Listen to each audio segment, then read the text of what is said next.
ونستعينه ونستغفره ونؤمن به ونتوكل عليه ونعوذ بالله من شرور أنفسنا ومن سيئات أعمالنا من يهده الله فلا مضل له ومن يضلله فلا هادي له ونشهد أن لا إله إلا الله وحده لا شريك له شهادة تليق بجلاله وعظيم سلطانه ونشهد أن سيدنا وسندنا ومولانا محمدا عبد الله ورسوله صلى الله تعالى عليه وعلى آله وأصحابه أجمعين أما بعد فقد قال الله سبحانه وتعالى في كلامه المجيد وفي فرقانه الحميد أعوذ بالله من الشيطان الرجيم بسم الله الرحمن الرحيم فلما بلغ معه السعي قال يا بني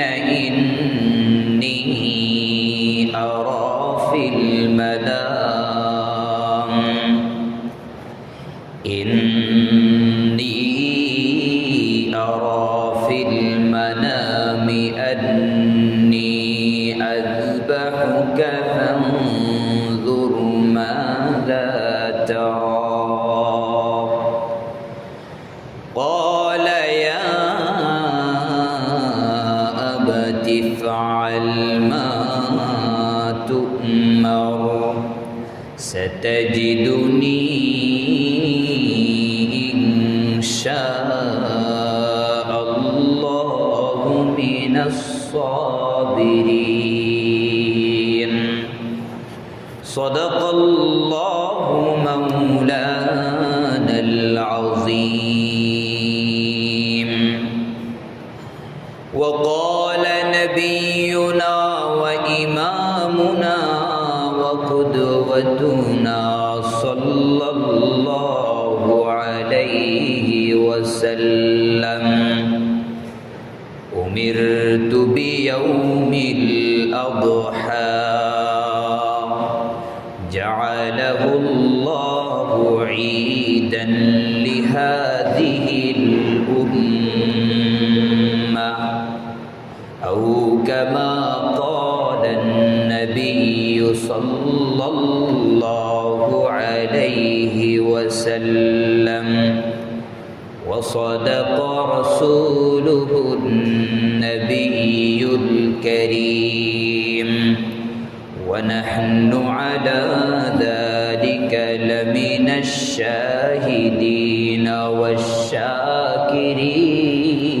والشاكرين والحمد لله رب العالمين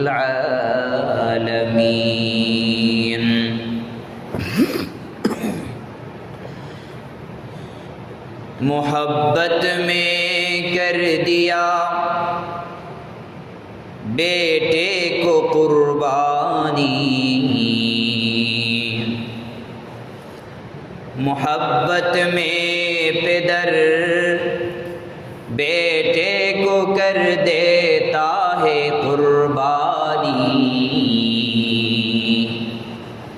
ज़बीहुल्लाह कहलाता है वो फर्जंद लासानी। मोहब्बत में सफ़ेदी दीदाए याकूब में आई, मोहब्बत मिस्र में करती रही बरसों ज़ुलैखाई। मुअज़्ज़ज़ मुसल्लियान कराम, मुरब्बियान इज़ाम, बिरादरान इस्लाम, সর্বস্তরের তাওহীদি জনতা, আল্লাহ জাল্লা শানুহু ওয়া আম্মা নাওয়ালুহু এর দরবারে কালিমাতুশ শুকর পড়ুন, যিনি আমাদেরকে আজ পবিত্র জুমার দিন জুমার নামাজ আদায়ের লক্ষ্যে জামিয়া মসজিদে এসে সমবেত হওয়ার তৌফিক দান করেছেন। সকলেই পড়ুন, বলুন আলহামদুলিল্লাহ। আগত সময়ে আমাদের খুবই গুরুত্বপূর্ণ অনেক বিধিবিধানগুলো আমাদের সামনে আগত, যে সময়গুলো আমাদের সামনে আছে খুবই গুরুত্বপূর্ণ। একদিকে আল্লাহ রাব্বুল আলামিন ওয়াল ফাজর ওয়া লায়ালিন আশর বলে যে 10 রাত্রির ওয়াদা করেছেন সেগুলো আমাদের সামনে আসছে।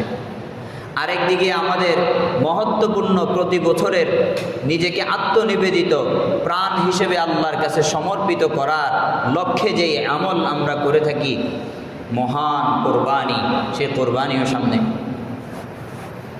তো এই সমস্ত বিষয়ের সূত্রপাত এবং কোরবানির ইতিহাস সম্পর্কে আমাদের যদি জানা না থাকে তাহলে অন্তর থেকে আমাদের নিজেকে আত্মসমর্পণ করা, আল্লাহর জন্য সব কিছুকে উৎসর্গ করে দেওয়ার যে স্পৃহা উদ্দীপনা সেটা আমাদের মধ্যে তৈরি হবে না। তাই কোরবানির ইতিহাস জানা দরকার। আল্লাহ রাব্বুল আলামিন মানব সৃষ্টির সূচনা লগ্ন থেকেই হযরত আদম আলাইহিস সালাতু ওয়াস সালামের 2 ছেলে হাবিল এবং কাবিল উভয়ের মাধ্যমে কোরবানির রীতি চালু করেছেন। এটা ভিন্ন কথা যে তাদের রীতিনীতি বর্তমান রীতিনীতি থেকে ভিন্ন ছিল। তারা আল্লাহর রাস্তায় কোরবানি করেছেন, আল্লাহ একজনের কোরবানি কবুল করে নিয়ে গেছেন, অন্যজনের কোরবানি কবুল হয়নি। ওই সময়ের কবুলিয়াতটাও দেখা যেত, আল্লাহ কারটা কবুল করেছেন কারটা কবুল করেননি। ওই সময়ের কোরবানির পদ্ধতিও ভিন্ন ছিল, ওই সময়েরটা ওই সময়ের। কিন্তু আমরা যেই পদ্ধতিতে যেইভাবে কোরবানি করে থাকি, এই রীতিনীতি এই সুন্নত হচ্ছে আমাদের জাতির পিতা, মুসলিম জাতিসত্তার পিতা, আমাদের আব্বাজান হযরত ইব্রাহিম আলাইহিস সালাতু ওয়াস সালামের রীতি। হুজুর আকরাম সাল্লাল্লাহু আলাইহি ওয়াসাল্লামকে সাহাবায়ে কেরাম জিজ্ঞাসা করেছেন, ইয়া রাসূলুল্লাহ মা হাযিহিল আদাহি ইয়া রাসূলুল্লাহ, এই যে কোরবানি করি এটা কি? হযরত রাসূল আকরাম সাল্লাল্লাহু আলাইহি ওয়াসাল্লাম বলেছেন, এটা হলো তোমাদের আব্বা ইব্রাহিম আলাইহিস সালাতু ওয়াস সালামের সুন্নত। তার মানে বোঝা যায় পৃথিবীর শুরুলগ্ন, মানব সৃষ্টির শুরুলগ্ন থেকে কোরবানির রীতিনীতি থাকলেও আমরা যে রীতি ও নীতিকে অবলম্বন করে কোরবানি করে থাকি, এই রীতিনীতি হচ্ছে আমাদের আব্বা ইব্রাহিম আলাইহিস সালাতু ওয়াস সালামের প্রণীত রীতি, যেই নীতিকে আল্লাহ রাব্বুল আলামিন পরবর্তী সকল মানুষের উপর রেখে দিয়েছেন, ঘোষণা দিয়েছেন, ওয়া তারাকনা আলাইহি ফিল আখিরিন, ওয়া তারাকনা আলাইহি ফিল আখিরিন। কিয়ামত পর্যন্ত যত মানুষরা আসবে ইব্রাহিমের রীতি অনুযায়ী কোরবানির আদেশ তাদের উপর আমি রেখে দিলাম। সুবহানাল্লাহ। তো এই কোরবানির ইতিহাস কেমন ছিল? হযরত ইব্রাহিম আলাইহিস সালাতু ওয়াস সালাম আল্লাহ রাব্বুল আলামিনের খলিলুল্লাহ, আল্লাহর বন্ধু, খুব প্রিয়। বিভিন্ন সময় বিভিন্ন ধরনের পরীক্ষা দিয়ে আল্লাহ তাকে দেখতে চান যে আমার বন্ধু আমার নিকটে আরো কত নিকটে আসতে পারে। অনেক পরীক্ষায় ফেলেছেন আব্বা ইব্রাহিমকে, কিন্তু তিনি এক সুদৃঢ় প্রস্তরের মতো ছিলেন। আল্লাহর যত পরীক্ষা, যত কঠিন পরীক্ষায় হোক, মোহাব্বত শুধু আল্লাহর জন্য হওয়ার কারণে সমস্ত পরীক্ষাগুলোকে ডিঙ্গিয়ে তিনি আল্লাহর কাছে আবার পৌঁছে গেছেন। নমরুদ আগুনে ফেলে দিয়েছে, ফেরেশতা এসে জিজ্ঞাসা করে, ইব্রাহিম তুমি শুধু বলো, আগুন আমি নিভিয়ে দিব। ইব্রাহিম আলাইহিস সালাতু ওয়াস সালাম বলে, যিনি আমাকে আগুনে ফেলেছেন তিনি যদি সন্তুষ্ট থাকেন, আমি আগুন নিবানো কেন? আমার তো আগুন নিবানোর দরকার নাই। যিনি আগুনে ফেলেছেন তিনি তার ব্যবস্থা করবেন, তিনি কি চান আমি সেটাই চাই। ইব্রাহিম আলাইহিস সালাতু ওয়াস সালাম পরীক্ষায় প্রতিপন্ন হয়েছেন, মূর্তি ভেঙেছেন, আল্লাহ উদ্ধার করেছেন। ইব্রাহিম আলাইহিস সালাতু ওয়াস সালামকে বিভিন্ন ষড়যন্ত্রের মাধ্যমে শেষ করে দেওয়ার জন্য তারা উঠে পড়ে লেগেছে, কিছুই করতে পারেনি। আল্লাহু আকবার। সেই নবী, আল্লাহর সেই বন্ধু হলেন আমাদের জাতির পিতা, মুসলিম জাতিসত্তার পিতা হযরত ইব্রাহিম। তিনি বৃদ্ধ হয়ে গেছেন, একটা সন্তানও হয় নাই। প্রথমে এক বিয়ে করেছেন, বিবির নাম হলো সারা আলাইহাস সালাম। সন্তানাদি আরো বিভিন্ন জরুরতকে সামনে রেখে আল্লাহ তাআলার ইশারায় আরো একটি বিয়ে করেছেন। দ্বিতীয় স্ত্রীর নাম ছিল হযরত হাজার আলাইহাস সালাম। কি ছিল? হাজরা নাকি হাজার? শব্দটা কি? হাজার, আমরা তো হাজরা বলি। হাজার আলাইহাস সালাম। তাইলে প্রথম বিবির ঘরেও সন্তান হচ্ছে না, দ্বিতীয় বিবির ঘরেও সন্তান হচ্ছে না। বার্ধক্য চলে এসেছে। কত বছর বয়স? হযরত ইব্রাহিমের বয়স তখন ৮৬। কত? ৮৬ বছর বয়স হয়ে গেছে। মনটা বড় কাতরানো কাতরানো, মোড়ানো মুচড়ানো অবস্থায় আল্লাহর কাছে বলতেছে। যত বৃদ্ধ হয় সন্তান না থাকার অনুভূতিটা তত বেশি জাগ্রত হয়। এটা যার সন্তান নাই তিনি বুঝেন। যত বৃদ্ধ হয়, বয়স যত বাড়ে, সন্তান না থাকার যে একটা যাতনা, যন্ত্রণা, এটা অনুভব হয়। হযরত ইব্রাহিম সেই যাতা করেছিলেন। তিনি আল্লাহর কাছে কায়মনোবাক্যে দোয়া করেছেন।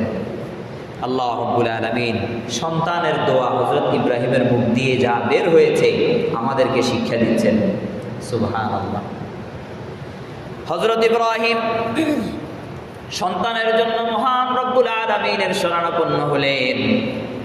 তিনি কোরআনুল কারীমের মধ্যে এসেছে, আউযু বিল্লাহি মিনাশ শাইতানির রাজীম, বিসমিল্লাহির রহমানির রহিম।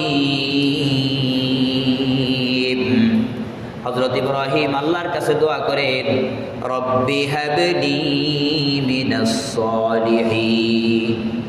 আল্লাহ, আমি বৃদ্ধ হয়ে গেছি, আমার হাড্ডিগুলো নরম হয়ে গেছে, আমার অবস্থা এমন, আমি তো খুব বৃদ্ধ হয়ে গেছি। এখন আমার মাধ্যমে সন্তান জন্ম দেওয়া যদিও বাস্তবিক অর্থে সহজ নয়, কঠিন বিষয়, কিন্তু আল্লাহ রব্বি হাবলি মিনাস সালিহিন, আমাকে নেক সন্তান দেন, আমার লাগবে।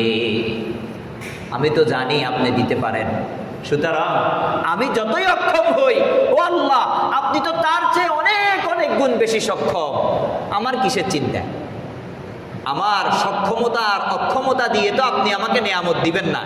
আপনার নেয়ামত তো আপনার মর্জি মোতাবেক, আপনার সন্তুষ্টি মোতাবেক আল্লাহ দিবেন।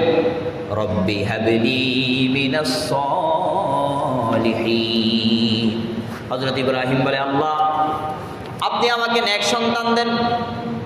দুনিয়ার সমস্ত বাবাদেরকে তিনি নাড়া দিয়ে দিলেন, বলে সন্তান যখন আল্লাহর কাছে চাইবে, নেক সন্তানের শর্ত দিয়ে চাবে, শুধু সন্তান চাবে না আল্লাহ আমাকে ছেলে দেন মেয়ে দেন এটা না, বরং আল্লাহর কাছে যখন সন্তান চাওয়ার সময় হবে প্রত্যেকটা বাবা কিয়ামত পর্যন্ত যেন আল্লাহর কাছে চায়, রব্বি হাবলি মিনাস সলিহিন, আল্লাহ আমাকে নেক সন্তানের ব্যবস্থা করে দে।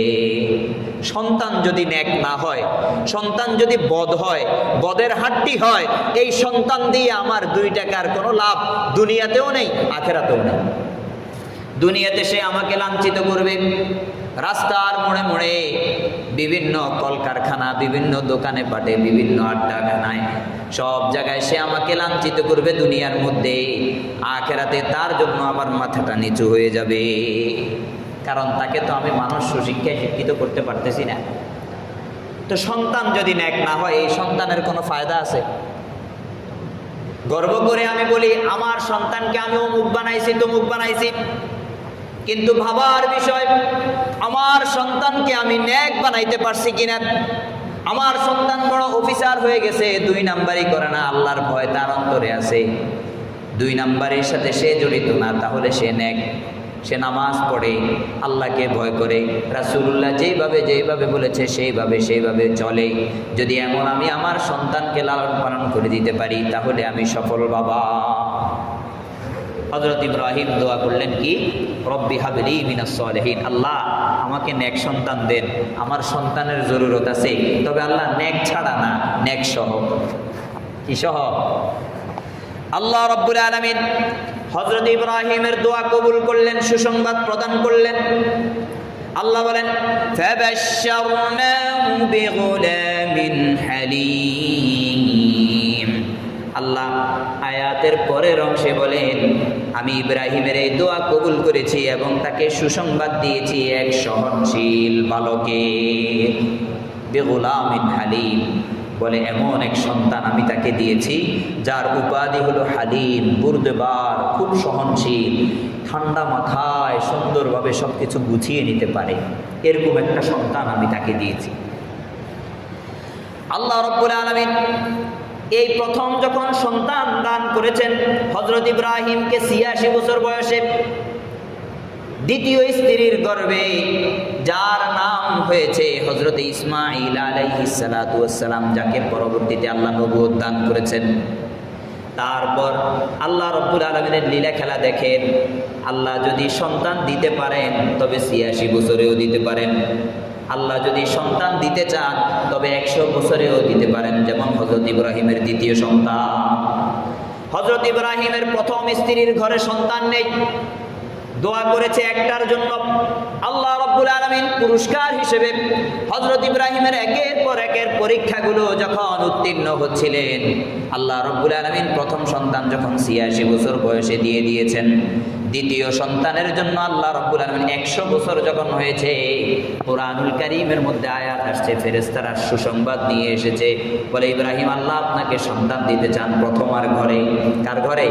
প্রথম স্ত্রীর ঘরে। বয়স ইব্রাহিমের 100, বিবির বয়স 90।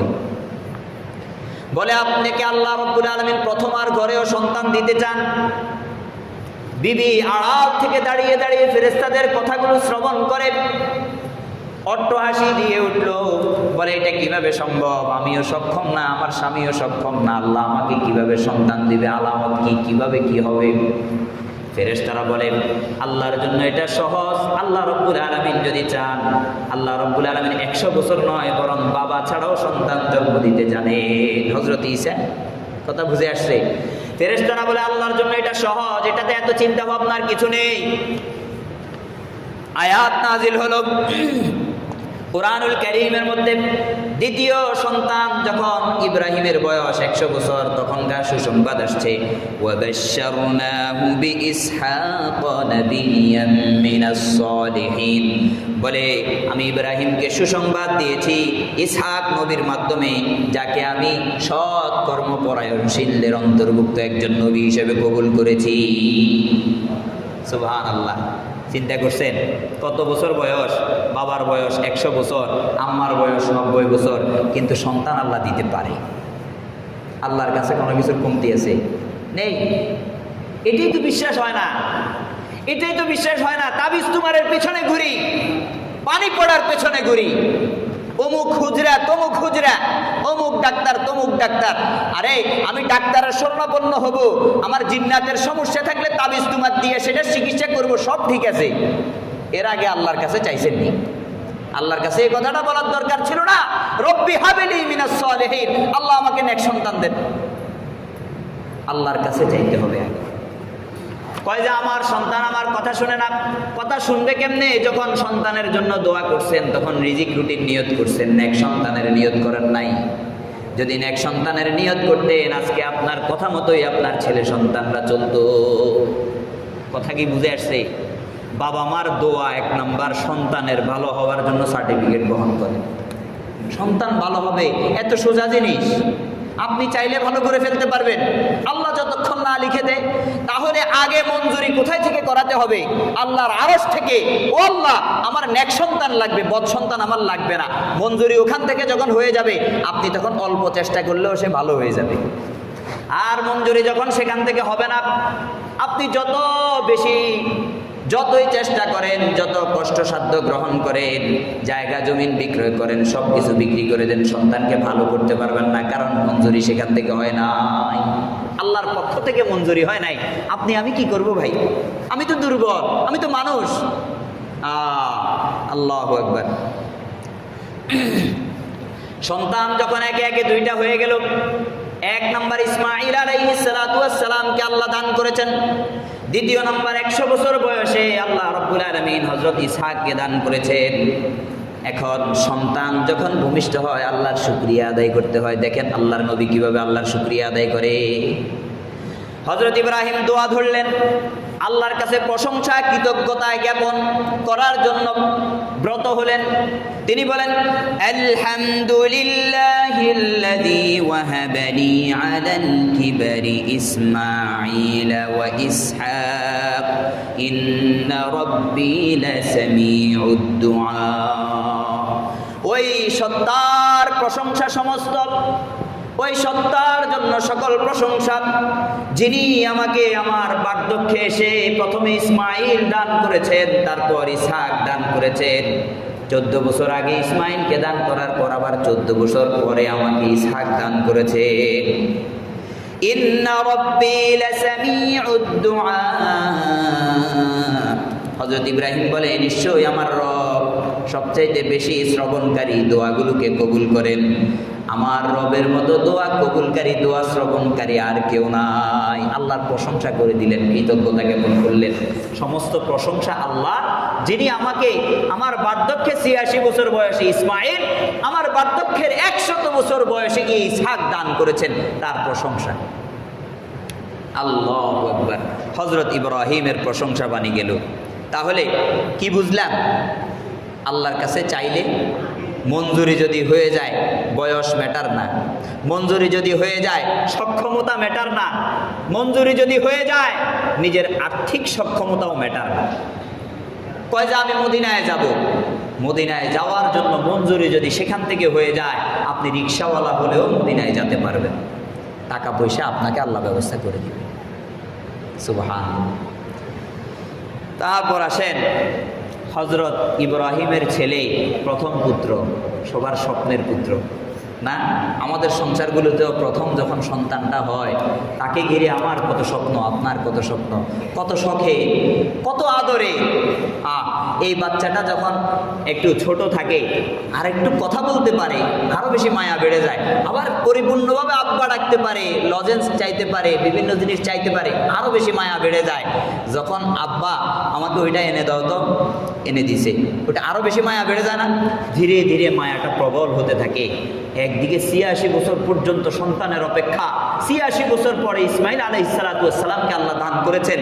আর ইসমাঈলকে পেয়ে চিন্তা করুন, যেই বাবার কোনো সন্তান ছিল না, ওই বাবা জানি কত বেশি মায়া, কত বেশি মহাব্বত ইসমাঈলের প্রতি ছিল। এত মায়ার পরেও নবীদের স্বপ্ন হলো আল্লাহর পক্ষ থেকে ওহী। কারণ নবীরা যখন ঘুমায়, নবীদের অন্তর ঘুমায় না, নবীদের শরীর ঘুমায়, অন্তর আল্লাহর সাথে মোলাকাত করে। স্বপ্নে দেখলেন প্রিয় পুত্র ইসমাঈল আলাইহিস সালাতু ওয়াস সালামকে নিজ হাতে ছুরি দিয়ে জবাই করে দিচ্ছেন। বুঝে আসছে? আমি আপনি যদি বাবা হতাম সদকা করে দিতাম, মৌলভী সাহেবের কাছে গিয়ে চিন্তা করতাম কি করা যায়। এটার দুইটা কারণ, একটা হলো আমার চেতনা, আল্লাহর মোহাব্বত আমার সন্তানের উপর গালেব হইতে পারে নাই, এক। দ্বিতীয় কারণ হচ্ছে আমার স্বপ্ন তো আর ওহি না, ওইটা হচ্ছে আসল কারণ। আমারটা সত্যও হতে পারে, অসত্যও হতে পারে। আবার বারবার দেখলে স্বপ্নের ব্যাখ্যা জেনে আমল করা এটাও কি জরুরি, অন্যথায় বিভিন্ন বিপদ আপদও আসতে পারে। এখন আসুন, হযরত ইব্রাহিম যখন স্বপ্ন দেখেছে, আচ্ছা বলেন তার স্বপ্ন কি আমাদের স্বপ্নের মতো? আমাদের স্বপ্ন অনেক সময় ভুয়া হয়, কিন্তু নবীদের স্বপ্ন বুলেট মিস যাবে, তাদের স্বপ্ন মিস হবে না। স্বপ্ন হলো এমন, সপ্তম আকাশে যতগুলো তারকা দেখা যায়, এই যে আকাশ দেখা যায়, তারকা দেখা যায়, তারকার চেয়ে উজ্জ্বল হলো চন্দ্র, চন্দ্রের চেয়ে উজ্জ্বল হলো সূর্য। নবীদের স্বপ্ন সূর্যের চেয়েও আরো বেশি উজ্জ্বল। কথা বুঝে আসছে? এই কথা ভাবার সুযোগ নেই, উনি তো স্বপ্ন দেখছেন, না করলে কি হতো? আল্লাহু আকবার, কারণ ওইটা ওই আল্লাহর নির্দেশ। সুবহানাল্লাহ। ইব্রাহিম আলাইহিস সালাম স্বপ্ন দেখেছেন কি? ছেলেকে ইসমাঈলকে জবে করতেছেন। কাজটা কয়জনের? একজন হলো আল্লাহর জন্য কোরবানি দিচ্ছে, আরেকজন আল্লাহর জন্য কোরবানি হচ্ছে। কয়জনের কাজ? দুইজনের। একজন নিজের সমস্ত দুনিয়ার মধ্যে যত কিছু আছে, নিজের সব কিছুর চেয়ে বেশি প্রিয় বস্তুটাকে আল্লাহর রাস্তায় বিলিয়ে দিচ্ছে, আর আরেকজন নিজের প্রাণটাকে আল্লাহর রাস্তায় সশরীরে হাসি মুখে দিয়ে দিচ্ছে। দুইজনের কাজ। এখন দুইজনের কাজ। ইব্রাহিম যখন আল্লাহর পক্ষ থেকে স্বপ্ন দেখছেন, ইব্রাহিম নবী তো নিয়ত করে ফেলছেন আমি এটাই করি, কারণ আমার আল্লাহ সবার প্রিয়। আমার যখন সন্তান ছিল না, বার্ধক্যে এসে সন্তান দিয়েছেন তিনি চাইলে আরো 10টা 20টাও দিতে পারেন। আমার এটা নিয়ে কোনো টেনশন নাই, আমার আসল জায়গা সেটা। কিন্তু যেহেতু ছেলেও এখানে কোরবানি হবে, ছেলের একটা অভিমত জানার, অভিপ্রায় জানার প্রয়োজন ছিল। এই প্রয়োজনার্থে হযরত ইব্রাহিম, কোরআনুল কারীম কি বলে শুনুন, কোরআনের ভাষা খুব চমৎকার, যদি আরবি বুঝতেন অনেক মজা লাগতো। আসলে কোরআন বলে, ফালাম্মা বালাগা মাআহুস সা'য়া ক্বালা ইয়া বুনাইয়া ইন্নী আরা ফিল মানামি আন্নী আযবাহুকা ফানজুর মাযা তারা। কোরআন বলে ফালাম্মা, যখন বালাগা মাআহুস সা'য়া, ইসমাঈল আলাইহিস সালাতু ওয়াস সালাম বাবা ইব্রাহিমের সাথে ছুটাছুটি করতে পারে এমন বয়সে উপনীত হলো। একটু ছুটাছুটি করতে পারে, কতটুকু আর বয়স, বুঝ বুদ্ধিও বাকি। চিন্তা করেন, জবাব শুনলে চমকায়া যাবেন যে এমন জবাব তো এরকম ছুটাছুটিওয়ালা আমাদের বাচ্চারা দিতে পারে না, নিশ্চয়ই আল্লাহর নবী দিতে পারে। সুবহানাল্লাহ। ইব্রাহিম আলাইহিস সালাতু ওয়াস সালাম বলে, ক্বালা ইয়া বুনাইয়া, ইয়া বুনাইয়া, প্রিয় পুত্র, আমার কলিজার টুকরা, ইন্নী আরা ফিল মানামি, আমি স্বপ্ন যোগে দেখেছি, আন্নী আযবাহুকা ফানজুর মাযা তারা, আমি স্বপ্নে দেখেছি নিজ হাতে তোমাকে আমি কোরবান করে দিচ্ছি, আল্লাহর রাস্তায় তোমাকে ছুরি দিয়ে আমি জবে করে দিচ্ছি। আযবাহুক শব্দ ব্যবহার করেছেন, আমি আল্লাহর রাস্তায় তোমাকে জবাই করে দিচ্ছি ও আমার প্রিয় পুত্র ইসমাঈল। ফানজুর মাযা তারা, তুমি চিন্তা করে দেখো, তুমি কি মনে করো, বিষয়টাকে তুমি কিভাবে দেখো। অভিপ্রায় জানা আর কি, কারণ যদি ভিন্ন কোনো পজিটিভ সাইডের বাহিরে নেগেটিভ সাইড বের হয়, হয়তো সন্তানকে বুঝাবে দেখো আল্লাহর আদেশ, ঠিক আছে না। সন্তান যদি রাজি না হতো, কিন্তু সন্তান এটা কার সন্তান? নেক বাবার নেক সন্তান। এটা কি রাজি না হওয়ার মতো সন্তান? আল্লাহু আকবার। হযরত ইসমাঈল জবাব দিয়েছেন, বাবাকে এমন জবাব দিয়েছেন, কিয়ামত পর্যন্ত সকল ছেলেদের জন্য এবং সকল কোরবানি যারা করবে তাদের জন্য এটা একবারে মাইল ফলক হয়ে আছে। হযরত ইসমাঈল বলে, ইয়া আবাতি ফাআল মা তু'মার, বলে আব্বা যেইভাবে আপনি দেখেছেন, যা আপনাকে করতে বলা হয়েছে সেটাই আপনি করেন। ইফআল মা তু'মার, যা আদিষ্ট হয়েছেন আল্লাহর পক্ষ থেকে আব্বা আপনি সেটাই করেন। এখন ঝামেলা হলো সেটা করবেন আপনি তো ঠিক আছেন, কিন্তু আমার পক্ষ থেকে সেটা পাবেন কিনা। আল্লাহু আকবার। হযরত ইসমাঈল বলে সাতাজিদুনি ইনশাআল্লাহু মিনাস সাবিরিন। বলে আব্বা, আপনার কোরবানি হলো আপনি আপনার প্রিয় বস্তুকে আল্লাহর রাস্তায় কোরবানি দিচ্ছেন, আমার কোরবানি হলো আমি আল্লাহর রাস্তায় কোরবান হয়ে যাচ্ছি বাবা আমার। কিন্তু আল্লাহ তাআলা যদি চায় অন্যান্য ধৈর্যশীল যারা দুনিয়ার মধ্যে আছে আপনি কোরবানি করার ক্ষেত্রে আমাকেও তাদের কাতারে পাবে। কি জবাব দিছে! আল্লাহু আকবার। বলে আব্বা দেখেন, প্রথম কথা হলো নিজেকে আল্লাহর রাস্তায় সঁপে দিচ্ছে, নিজে শুয়ে নিজের হাতে নিজের আব্বার হাতে ছুরি দিয়ে কোরবানি হচ্ছে। অহংকার আসার কথা ছিল, অহংকারের দরজাকে চিরতরে মিটাইয়া দিছে। বলে আব্বা, এমন ধৈর্যশীল আল্লাহর বান্দাদের অনেকেই আছে, তাদের মধ্যে আমিও একজন, আল্লাহ যদি চায় হতে পারি। অহংকারের দরজা চিরতরে মিটাই গেছে। আর দুনিয়ার মধ্যে ভালো কাজ একটা করলে এটার ফুটানি ফুটাইতে ফুটাইতে ফুটাইতে ফুটাইতে আমাদের অবস্থা কি হয় চিন্তা করেন না? আর যদি এরকম কাজ করে ফেলতাম, আল্লাহু আকবার, আমি তো পুরা দুনিয়ায় অমর হয়ে যাইতাম। তো এই ছিল নবীদের সিফাত। হযরত ইসমাঈল বলে আব্বা, আপনি যেভাবে আদিষ্ট হয়েছেন, যেভাবে আল্লাহ রাব্বুল আলামিন আপনাকে আদেশ করেছেন আপনি সেটাই করেন। সাতাজিদুনি ইনশাআল্লাহু মিনাস সাবিরিন। অবশ্যই অচিরেই আপনি আমাকে পাবেন আল্লাহ যদি চায় মিনাস সাবিরিন, ধৈর্যশীলদের অন্তর্ভুক্ত। এই কথা বলে নাই যে আমাকে সবের পাবেন, ধৈর্যশীল পাবেন, বরং বলেছে অন্যান্য যারা ধৈর্যশীল আছে তাদের মতো আমাকেও একজন হিসেবে পাবে। নিজেকে একক বানায় নাই, অথচ পৃথিবীতে নিজের আব্বার হাতে নিজের ছুরি, নিজের মর্জি, নিজে হাসি মুখে এরকম কোরবানি হওয়া তো মানুষ একজনে নাকি বলেন না? জবিহুল্লাহ ইসমাঈল আলাইহিস সালাম।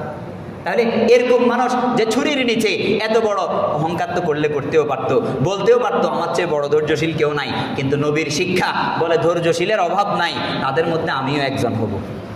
কারণ তিনি আল্লাহর প্রতি বিশ্বাসী ছিলেন। এমন ছিল, এখন ইব্রাহিম আলাইহিস সালামের যে প্রশ্ন ছিল, আব্বা তুমি কি চাও, আমি তো স্বপ্নে এমনি এমনি দেখেছি। দুইটা পরীক্ষা হয়ে গেল। এক হলো যে আমি যে আল্লাহর কাছে নেক সন্তান চাইলাম, আল্লাহ কি আমাকে নেক দিল না বদ দিল? নেক সন্তান, নেক সন্তান না হলে তো এমন চমৎকার জবাব তার থেকে আশা করা যায় না। কথা বুঝে আসছে?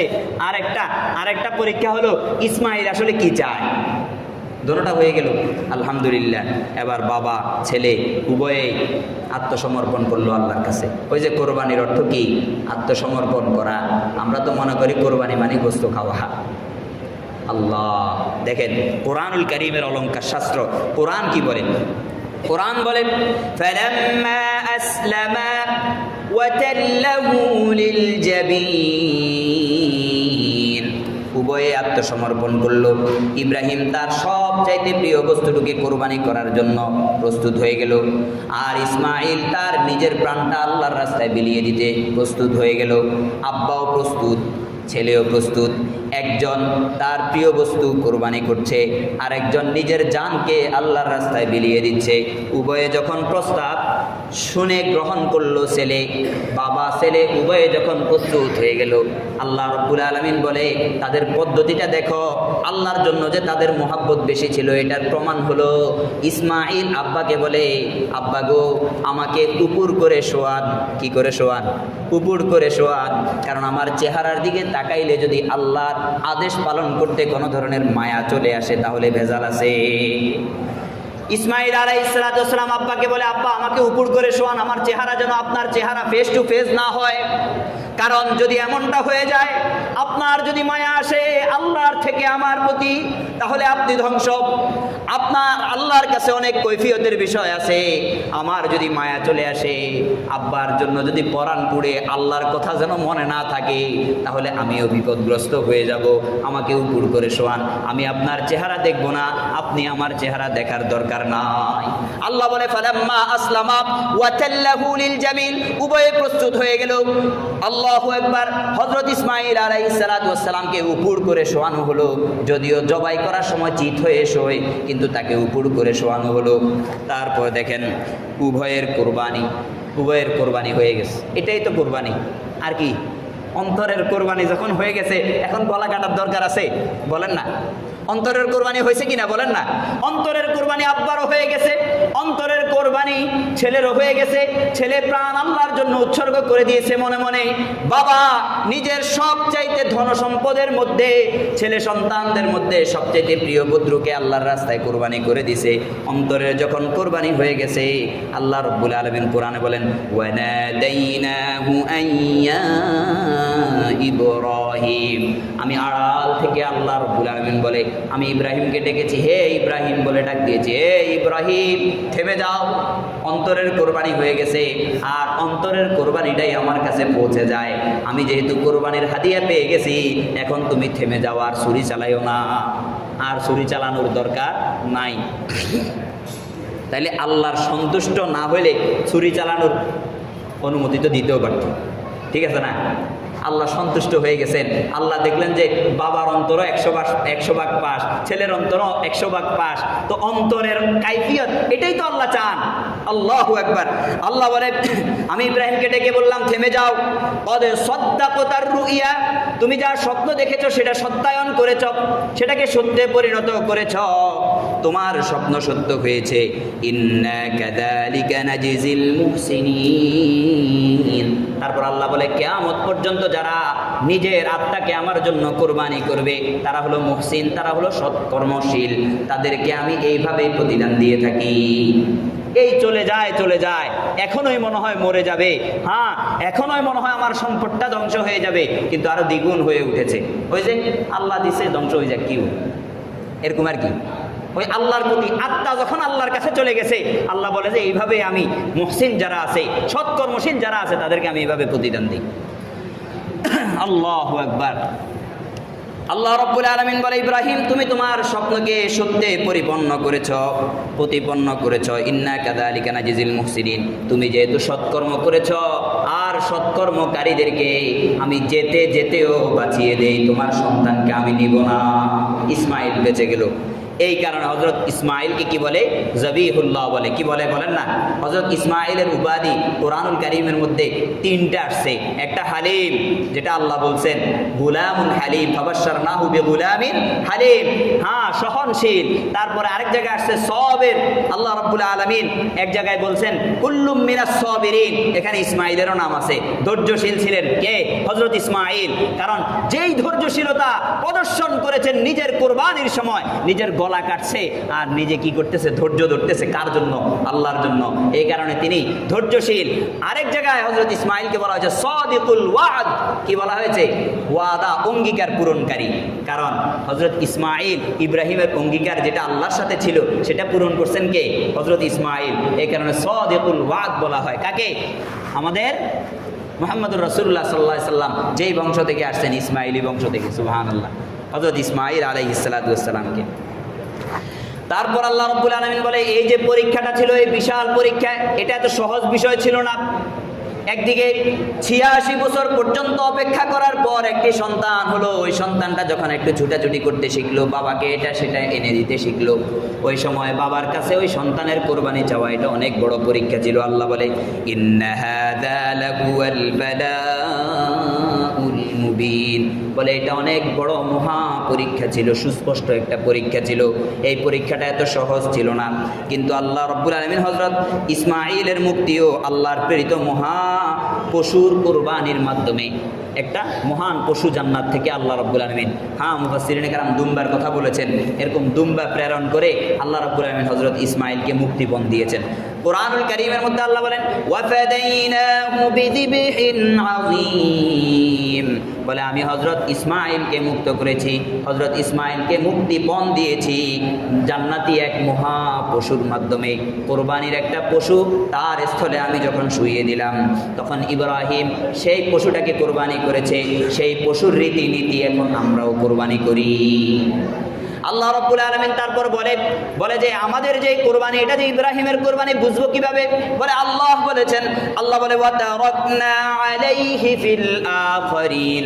বলে ইব্রাহিমের যে রীতিনীতি আছে, এই রীতিনীতি আমি পরবর্তী সবার উপর লিখে দিয়েছি। সবাই এই রীতিনীতি ফলো করতে হবে।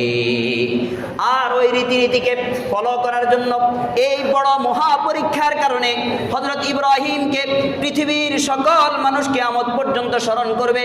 সালামুন আলা ইব্রাহিম, এই কথা বলে স্মরণ করবে যে আমাদের আব্বা ইব্রাহিমের উপর শান্তি বর্ষিত হোক। আমরা পড়ি না বিপদে মুসিবতে কি বলি?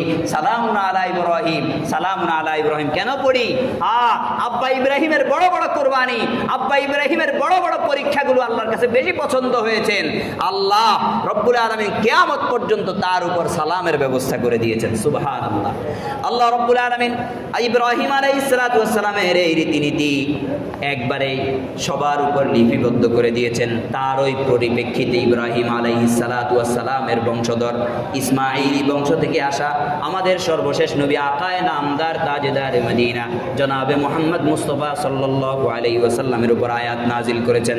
আল্লাহ রাব্বুল আলামিন বলেন, ফাসাল্লি লিরাব্বিকা ওয়ানহার, বলে হে রাসূল আপনাকে আমি হাউজে কাউসার দান করেছি, এর শুকরিয়া দান, আপনি নামাজ পড়ুন এবং কুরবানি করুন। নামাজ পড়ুন এবং কুরবানি করুন। আল্লাহ রাসূল সাল্লাল্লাহু আলাইহি ওয়াসাল্লামকে আদেশ দেওয়ার অর্থ হলো সমগ্র উম্মতকে আদেশ দেওয়া। রাসূলুল্লাহ সাল্লাল্লাহু আলাইহি ওয়াসাল্লামের উপর আদেশের মাধ্যমে আল্লাহ রাব্বুল আলামিন আমাদের সবাইকে আদেশ করলেন, ফাসাল্লি লিরাব্বিকা ওয়ানহার, তোমরা নামাজ পড়ো।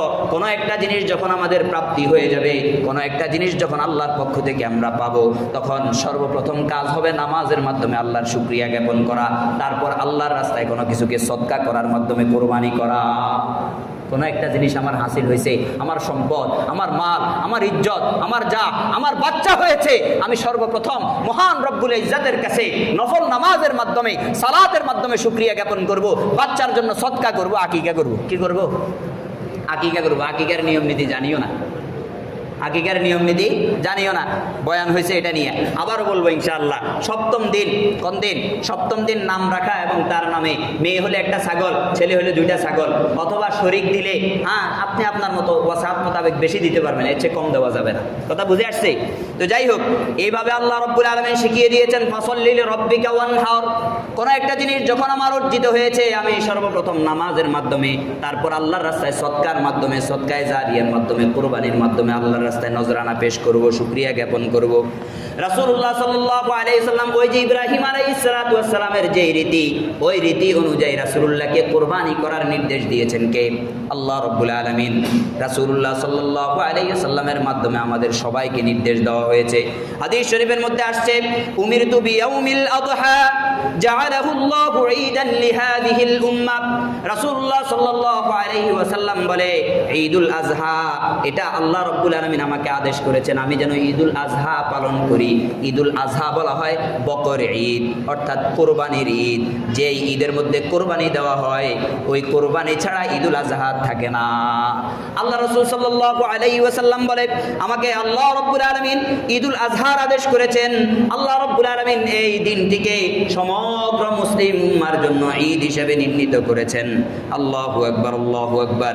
মিখনাফ ইবনে সুলাইম রাদিয়াল্লাহু তাআলা আনহু তিনি বলেন, কুন্না ওয়াকুফান মা'আন নবী সাল্লাল্লাহু আলাইহি ওয়াসাল্লাম বিআরাফাত। বলে আমরা সবাই রাসূলুল্লাহ সাল্লাল্লাহু আলাইহি ওয়াসাল্লামের সাথে আরাফার ময়দানে অবস্থান করছিলাম। কোথায় বলেন না? আরাফার ময়দানে আমরা সবাই রাসূলুল্লাহ সাল্লাল্লাহু আলাইহি ওয়াসাল্লামের সাথে অবস্থান করছিলাম। ফাসামি'তুহু ইয়াকুল, আমি রাসূলুল্লাহকে বলতে শুনেছি, তিনি বলেন, ইয়া আইয়ুহান নাস, হে লোক সকল। রাসূলুল্লাহ সবাইকে উদ্দেশ্য করে বলছেন, আলা কুল্লি আহলি বাইতিন ফি কুল্লি আবিন বুদহিয়া, পরে প্রত্যেক ঘরওয়ালার উপর প্রত্যেক বছর নির্দিষ্ট সময়ে নির্দিষ্ট পশু কুরবানি করা ওয়াজিব। রাসূল ওয়াজিব করে দিয়েছেন, এখন বাঁচার আর কোনো সুযোগ নাই।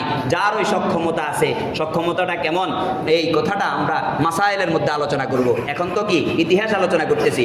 রাসূলুল্লাহ আদেশ করে দিয়েছেন, আমাদেরকে বলে দিয়েছেন কোরবানি করতে হবে, কোরবানি থেকে বাঁচা যাবে না। কোরবানি যখন আমি করব, তখন আল্লাহ রাসূল সাল্লাল্লাহু আলাইহি ওয়াসাল্লামের মাধ্যমে কোরবানির শিক্ষা পাবো। 1 নাম্বার শিক্ষা পাবো, তাওহীদের চেতনা পাবো। আল্লাহ রাসূল সাল্লাল্লাহু আলাইহি ওয়াসাল্লামের উপর আয়াত নাজিল হয়েছে, বলে হে রাসূল আপনি বলুন, ইন্না সলাতি ওয়া নুসুকি ওয়া মাহইয়ায়া ওয়া মামাতি লিল্লাহি রাব্বিল আলামিন। বলেন আমার নামাজ কার জন্য? আল্লাহর জন্য। আমার কুরবানি কার জন্য? আল্লাহর জন্য। আমার মওত কার জন্য? আল্লাহর জন্য। আমার জীবিত থাকা আল্লাহর জন্য। আল্লাহ রাব্বুল আলামিন রাসূলের মুখ দিয়ে এটাকে ঘোষণা দেওয়াইছেন। আল্লাহ বলে, হে রাসূল আপনি ঘোষণা দেন, আপনার মৃত্যু, আপনার জীবিত থাকা, আপনার কুরবানি, আপনার নামাজ সবকিছু আমার জন্য। এক নাম্বার তাওহীদের শিক্ষা কুরবানির মধ্যে আছে। 2 নাম্বার আল্লাহর সামনে আত্মসমর্পণ।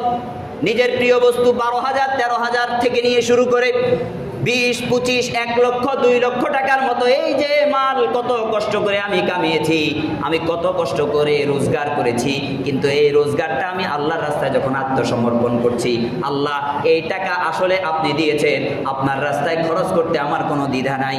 এটাই হলো আত্মসমর্পণ। এটাই হলো কি? আত্মসমর্পণ। আল্লাহু আকবার। আল্লাহর সন্তুষ্টি হলো 3 নম্বরে। আল্লাহর সন্তুষ্টি লাভ করা, এটা হলো কুরবানির শিক্ষা। কুরবানির শিক্ষার মূল লক্ষ্য হলো আল্লাহর সন্তুষ্টি লাভ করা। কারণ কোরআনুল কারীমের মধ্যে আসছে, লা ইয়ানালাল্লাহা লুহুমুহা ওয়ালা দিমাউহা ওয়ালাকিন ইয়ানালুহুত তাকওয়া মিনকুম। আল্লাহ রাব্বুল আলামিন বলে, এই তোমাদের কোরবানির পশুর গোশত, তার রক্ত এবং তার কোনো কিছুই আমার কাছে পৌঁছে না, শুধুমাত্র আমার কাছে তোমার অন্তরের অবস্থা পৌঁছে। ওই যে ইব্রাহিমের যেমন তাকওয়া কবুল হয়ে গেছে, অন্তরের অবস্থা কবুল হয়ে গেছে, আর কোরবানি করা লাগে নাই, এমন তাকওয়া যদি আমি অর্জন করতে পারি, আমার কোরবানি সবার আগে কবুল হবে। 5 নাম্বার হলো অহংকার। 4 নাম্বার হলো অহংকার মুক্ত হওয়া। কোরবানির মাধ্যমে কি হয়? অহংকার মুক্তি লাভ করা যায়। তারপরে আল্লাহু আকবার, সন্তানকে অনুগত বানানোর শিক্ষা হলো কোরবানির শিক্ষা। হযরত ইসমাঈলকে কেমন অনুগত বানালে তিনি বলতে পারে, ইফআল মা তুমার সাতাজিদুনি ইনশাআল্লাহু মিনাস সাবিরিন। ও আমার আব্বা, আপনি যা দেখেছেন তাই করেন, আমাকে ধৈর্যশীলদের কাতারে পাবেন। এটাই তো আসল শিক্ষা, সন্তানকে নেক বানানো। আল্লাহ রাব্বুল আলামিন আমাদের সবাইকে কোরবানির ইতিহাস, কোরবানির শিক্ষা এবং কোরবানির যেই ফরিজা, কোরবানির যে ওয়াজিব হওয়ার বিষয়টি বুঝে শুনে আমল করার তৌফিক দান করুন এবং এই মহত্ব বুঝে প্রত্যেককেই কোরবানির নিয়ত করার তৌফিক দান করুন। ওয়া মা তৌফিকি ইল্লা বিল্লাহ। যারা